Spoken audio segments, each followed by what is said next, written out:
दोस्तों, बड़ी खबर निकलकर सामने आ रही है। ईरान की खतरनाक मिसाइल जिसने अमेरिका की बढ़ा दी टेंशन। आखिर क्या है खैबर शेकन मिसाइल, जिसे रोकना अमेरिकी एयर डिफेंस के लिए भी बड़ी चुनौती बनता जा रहा है। अगली खबर में आपको बताएंगे। ईरान ने यूक्रेन को दी खुली धमकी और बदला लेने का कर दिया ऐलान। इजरायल के इशारे पर बवाल खड़ा करने का आरोप। जानेंगे पूरा मामला और साथ में आपको बताएंगे आईसीसी के वारंट के बावजूद क्या बेंजामिन नेतन्याहू संयुक्त राष्ट्र महासभा में पहुंचेंगे। ममदानी की धमकी के बीच क्या कहा इजरायली पीएम, और इसी के साथ सोनम वांगचुक की पत्नी का बड़ा बयान। शिक्षा से पहले मीडिया में सुधार की जरूरत। तो बिना समय गवाए बात करते हैं खबरों की। दोस्तों, ईरान मध्य पूर्व में अमेरिकी सैन्य अड्डों पर हमलों में खैबर शेकन मिसाइल का इस्तेमाल कर रहा है। ये मिसाइल सस्ती, आसानी से लॉन्च होने वाली और सटीक हमला करने में माहिर है। इसकी रेंज 1400 किलोमीटर है। इससे खैबर शेकन मिसाइल आसानी से अमेरिकी सैन्य ठिकानों को निशाना बना रही है। अमेरिका ईरान की इस सस्ती और सटीक मिसाइल से परेशान है। इसने कई मौकों पर अमेरिकी एयर डिफेंस को चकमा दिया है और सफलतापूर्वक अपने टारगेट को तबाह किया है।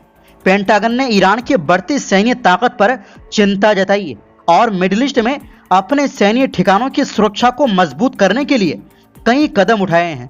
वॉल स्ट्रीट जर्नल ने अपनी रिपोर्ट में कई मिलिट्री एक्सपर्ट के हवाले से बताया कि सॉलिड फ्यूल वाली मीडियम रेंज की खैबर शेकन मिसाइल ईरान की पुरानी मिसाइलों से अलग है।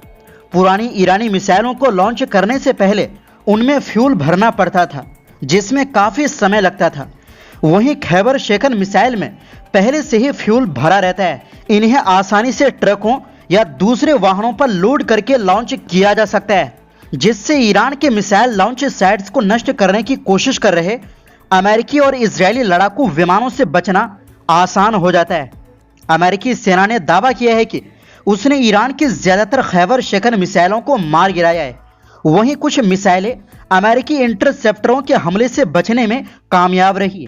पेंटागन के अधिकारियों के मुताबिक ईरान अमेरिकी डिफेंस सिस्टम को चकमा देने के लिए अलग अलग फ्लाइट पाथ, पैतराबाजी और स्पीड का इस्तेमाल कर रहा है।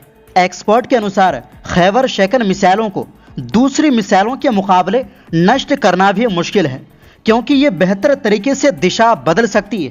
कुछ वेरिएंट के अगले हिस्से यानी नोज सेक्शन में छोटे इंजन होते हैं जो विस्फोटक वारहेड ले जाते हैं और उड़ान के आखिरी चरण में अलग हो जाते हैं। WSJ ने लिखा कि नोज सेक्शन में इंजन लगे होने के कारण खैबर मिसाइल अपने टारगेट के करीब पहुंचते समय यानी लगभग 10,000 किलोमीटर प्रति घंटे की रफ्तार से अपनी दिशा बदलने में सक्षम हो जाती है। ईरान खैबर शेकन मिसाइलों के साथ साथ तेज रफ्तार वाले अटैक ड्रोन और कम एडवांस मिसाइलों का भी इस्तेमाल कर रहा है। वो मिडिल ईस्ट में अमेरिकी सैनिकों के बेस और पूरे इलाके में एयर डिफेंस को सपोर्ट करने वाले रडार जैसे ठिकानों को निशाना बना रहे हैं। ईरान ने खैबर शेकन की कीमत का खुलासा नहीं किया है, लेकिन विश्लेषकों का कहना है कि ये मिसाइल उन्हें रोकने के लिए इस्तेमाल होने वाले अमेरिकी और इजरायली इंटरसेप्टर की तुलना में बहुत सस्ती है। सिस्टम के आधार पर खैबर शेकन मिसाइल की कीमत $2 मिलियन से $15 मिलियन के बीच होती है। ईरान ने इजरायल पर हमले के लिए खैबर शेकन मिसाइल का बड़े पैमाने पर इस्तेमाल किया है। वहीं दूसरी ओर दोस्तों, ईरान ने रविवार को यूक्रेन के खिलाफ बदले की धमकी दी। ईरान का कहना है कि कैस्पियन सागर में एक ईरानी कमर्शियल जहाज पर हमला हुआ था, जिसमें एक नाविक की मौत हो गई थी। ईरान के विदेश मंत्री सईद अब्बास अरागची ने इस हमले के लिए सीधे तौर पर यूक्रेन को जिम्मेदार ठहराते हुए इसे संयुक्त राष्ट्र चार्टर का खुला उल्लंघन बताया और चेतावनी दी कि इसका बदला जरूर लिया जाएगा। उन्होंने यूक्रेन के राष्ट्रपति ओलोदिमिर जेलेंस्की पर इजरायल के इशारे पर काम करने का आरोप लगाया ताकि यूरोप को इस जंग में घसीटा जा सके। ईरान ने इस कथित हमले को आपराधिक बताते हुए यूक्रेन के राजनयिक को बुलाकर कड़ा विरोध दर्ज कराया और कीव पर युद्ध को यूक्रेन से बाहर फैलाने का आरोप लगाया। दूसरी तरफ यूक्रेनी राष्ट्रपति जेलेंस्की ने साफ किया कि कीव ने कैस्पियन सागर में एक रूसी युद्धपोत और ईरान से जुड़े सैन्य विमान यानी मिलिट्री कार्गो ले जाने वाले जहाजों पर हमला किया था। जेलेंस्की ने यह गंभीर दावा भी किया कि यूक्रेन ने बहरीन, जॉर्डन और कुवैत में सैन्य ठिकानों पर रूसी सैटेलाइट निगरानी के पक्के सबूत जुटाए हैं और आरोप लगाया कि रूस द्वारा ली गई इन खुफिया तस्वीरों का इस्तेमाल बाद में ईरान ने इस इलाके में हमलों की तैयारी करने और उनका असर नापने के लिए किया। ये पूरा विवाद असल में रूस और ईरान के गहरे सैन्य रिश्तों से जुड़ा है, क्योंकि रूस ने यूक्रेन पर हमले के लिए ईरान के शाहिद ड्रोन पर काफी भरोसा किया है, जिसके जवाब में यूक्रेन ने मिडिल ईस्ट के देशों को ड्रोन रोकने की अपनी तकनीक दी है।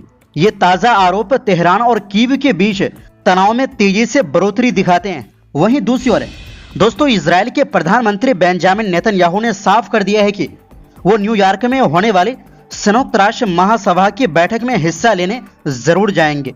अनादोलू न्यूज एजेंसी की रिपोर्ट के मुताबिक उन्होंने न्यूयॉर्क शहर के मेयर जोहरान ममदानी द्वारा अपनी गिरफ्तारी की मांग को पूरी तरह से खारिज और नजरअंदाज कर दिया है।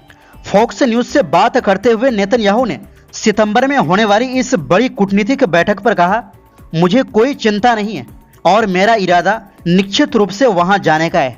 उन्होंने याद दिलाया कि अपने कार्यकाल के दौरान वो लगभग हर साल इस बैठक में शामिल होते रहे, बशर्ते सुरक्षा कारणों से कोई बड़ी रुकावट ना आई हो। दरअसल ये पूरा विवाद न्यूयॉर्क के मेयर जोहरान ममदानी के उस बयान के बाद भड़का, जिसमें उन्होंने नेतन्याहू को सीधे तौर पर युद्ध अपराधी यानी वार क्रिमिनल कह दिया था और कहा था कि न्यूयॉर्क शहर में उनका कोई स्वागत नहीं है। मेयर ममदानी ने अमेरिकी सरकार से यह भी अपील की थी कि वो इंटरनेशनल क्रिमिनल कोर्ट ICC का हिस्सा बने, ताकि इजरायली नेता के खिलाफ जारी वारंट को लागू करके उन्हें गिरफ्तार किया जा सके। जहां एक तरफ मेयर उन्हें गिरफ्तार करवाने पर तुले हैं, वहीं दूसरी तरफ अमेरिकी राष्ट्रपति डोनाल्ड ट्रंप ने नेतन्याहू को खुली गारंटी दे दी है।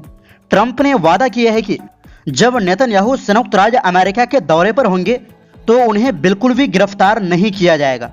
इस पूरे मामले की जड़ नवंबर 2024 में है, जब अंतर्राष्ट्रीय आपराधिक न्यायालय ICC ने गाजा में कथित तौर पर हुए युद्ध अपराधों और मानवता के खिलाफ अपराधों के गंभीर आरोपों को लेकर नेतन्याहू और इजरायल के पूर्व रक्षा मंत्री योव गैलेंट के खिलाफ आधिकारिक तौर पर गिरफ्तारी वारंट जारी किया था। वहीं दूसरी ओर दोस्तों, सोनम वांगचुक की पत्नी डॉक्टर गीतांजलि अंगमो का कहना है कि पढ़ाई लिखाई से पहले खबरों की दुनिया यानी मीडिया को सुधारना जरूरी है। उन्होंने सोशल मीडिया एक्स पर लिखा कि हर कोई शिक्षा सुधार चाहता है, जो अच्छी बात है, पर क्या हम शुरुआत मीडिया सुधार से कर सकते हैं? उन्होंने कहा कि जिस देश को रोज झूठा प्रचार और प्रोपेगेंडा परोसा जाए, उसे कभी पढ़ा लिखा नहीं बनाया जा सकता, बल्कि उसे सिर्फ एक तय की गई सोच में ढाला जा सकता है। वो कहती है कि आज हमें स्कूल के शिक्षक नहीं, बल्कि TV studio, WhatsApp message, YouTube channel और सोशल मीडिया पर ट्रोल करने वाले लोग सबसे ज्यादा प्रभावित कर रहे हैं। इनमें से कुछ लोग हमें किसी बात को समझने से पहले ही नफरत करना, सोचने से पहले भड़कना और सच के बजाय बनी बनाई कहानियों पर भरोसा करना सिखाते हैं। उन्होंने आगे कहा कि चाहे हम खुद को अंधभक्त कहें या किसी और राजनीतिक दल से जोड़ें, हम सभी कहीं ना कहीं बहुत ज्यादा पक्षपाती और छोटी सोच वाले बनने के लिए प्रभावित हुए हैं। इसलिए वो कहती है कि शिक्षा सुधार की बात बाद में कीजिए, पहले मीडिया में सुधार कीजिए। तो फिलहाल के लिए इस रिपोर्ट में बस इतना ही।